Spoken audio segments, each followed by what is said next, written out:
Hello students, पिछली video में हमने डेफिनेशंस ऑफ रिसोर्स पढ़ा। अब इस वीडियो के अंदर हम टाइप ऑफ रिसोर्स के बारे में जानेंगे। Type of resource,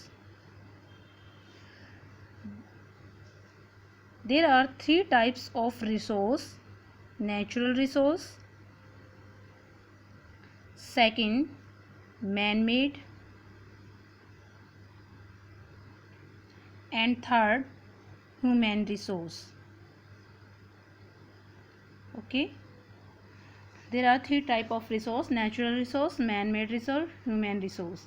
Natural resource, the resource which are drawn from nature and used without much modification, known as natural resource. यानी कि वो रिसोर्स जो नेचर से निकले हैं और बिना किसी मॉडिफिकेशंस के यूज़ किए जा रहे हैं, वो क्या कहलाएंगे? Natural resource. जैसे नेचर ने हमें जो भी चीज़ प्रोवाइड की है, चाहे वो रॉक्स हो, मिनरल्स हो, ये सभी क्या है? Natural resource. Okay.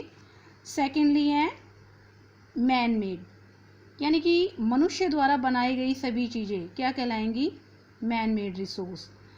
When the original form of nature, when the original form of यानी कि natural resource is change by human beings to make it more useful, then it is called man-made resource. अब मनुष्य के द्वारा बनाई गई सभी चीज़ें जो कि नेचुरल रिसोर्स को किस में कन्वर्टेड कर देती हैं? मैन मेड रिसोर्स में, वो सभी क्या कहलाएंगी? Man made resource. यानी कि जो मॉडिफिकेशंस कर दिया जाता है ह्यूमन के द्वारा, वो क्या कहलाएगा? Man made resource. अब मैन मेड रिसोर्स में आपकी कुछ भी हो सकता है, जैसे जो रॉक, जो नेचुरल स्टोन जो नेचुरल था, अब वो क्या हो गया है? उससे आपने कोई बिल्डिंग्स बनाई है, कोई होम बनाया है, घर बनाया है, बिल्डिंग्स बनाई है, कंस्ट्रक्शंस का काम उस पर आपने रोड्स वगैरह जो है वो बनाए हैं, तो वो क्या कहलाएंगे? Man made.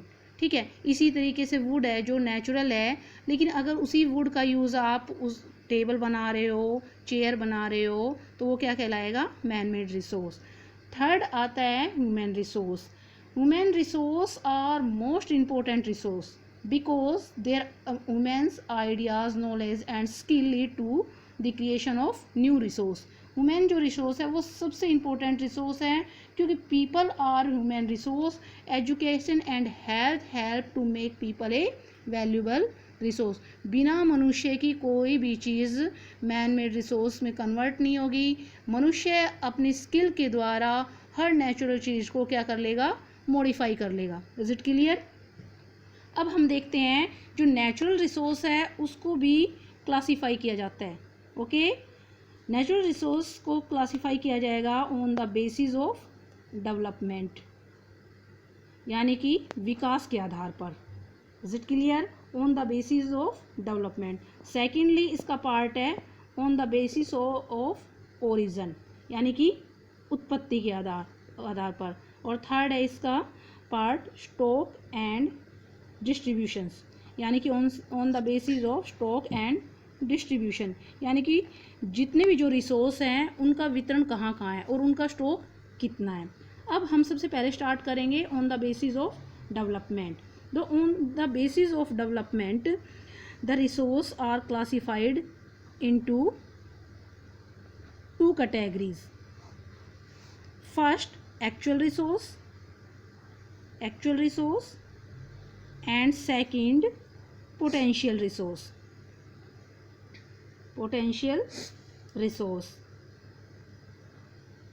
Now we will start actual resource. तो actual resource कौन से होते हैं? Actual resource are those resource whose quantity are known. Actual resources are those resources whose quantities are known to us. The resources are being used at present. यानी कि actual resource वो resource हैं जिसकी मात्रा के बारे में हमें पता है और जो कि प्रेजेंट में यूज़ किए जा रहे हैं। अब इसके लिए आप एग्जांपल ले सकते हो, जैसे कोल है, पेट्रोलियम है। ओके। जैसे आपकी बुक के अंदर जो एक इसका एग्जांपल भी दिया हुआ है कि rich reserves of coal in Ruhr area of Germany.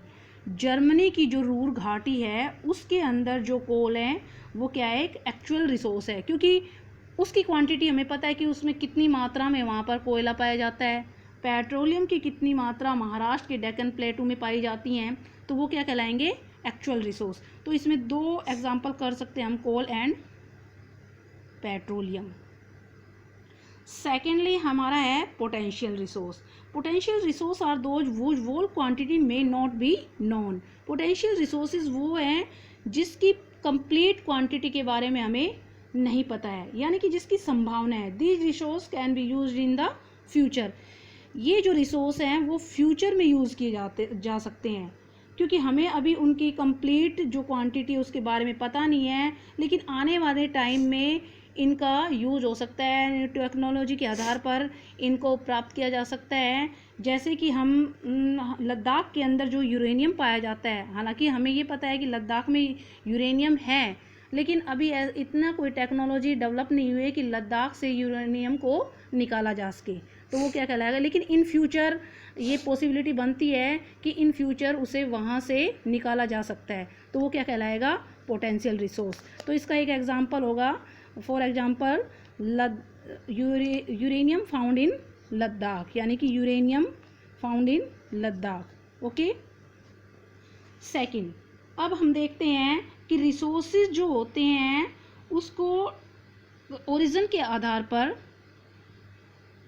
2 category में डिवाइड किया जाता है, क्योंकि हमने फर्स्ट आपको बताया डेवलपमेंट, जो कि नेचुरल रिसोर्स में on the basis of development के आधार पर। सेकंड हमारा आता है ओरिजिन के आधार पर, यानी on the basis of origin. Origin के आधार पर बायोटिक एंड एबायोटिक, यानी कि इसके भी 2 टाइप्स हैं, बायोटिक एंड एबायोटिक। सभी को पता है बायोटिक में कौन सी चीज़ें इंक्लूड होती हैं, लिविंग थिंग्स। बायोटिक में कौन सा होएगा आपका, living thing, and non abiotic में कौन सा होगा, नॉन लिविंग थिंग्स। ओके। अब इससे आगे हम नेक्स्ट वीडियो में एक्सप्लेन करेंगे इसके बारे में। Okay, thank you.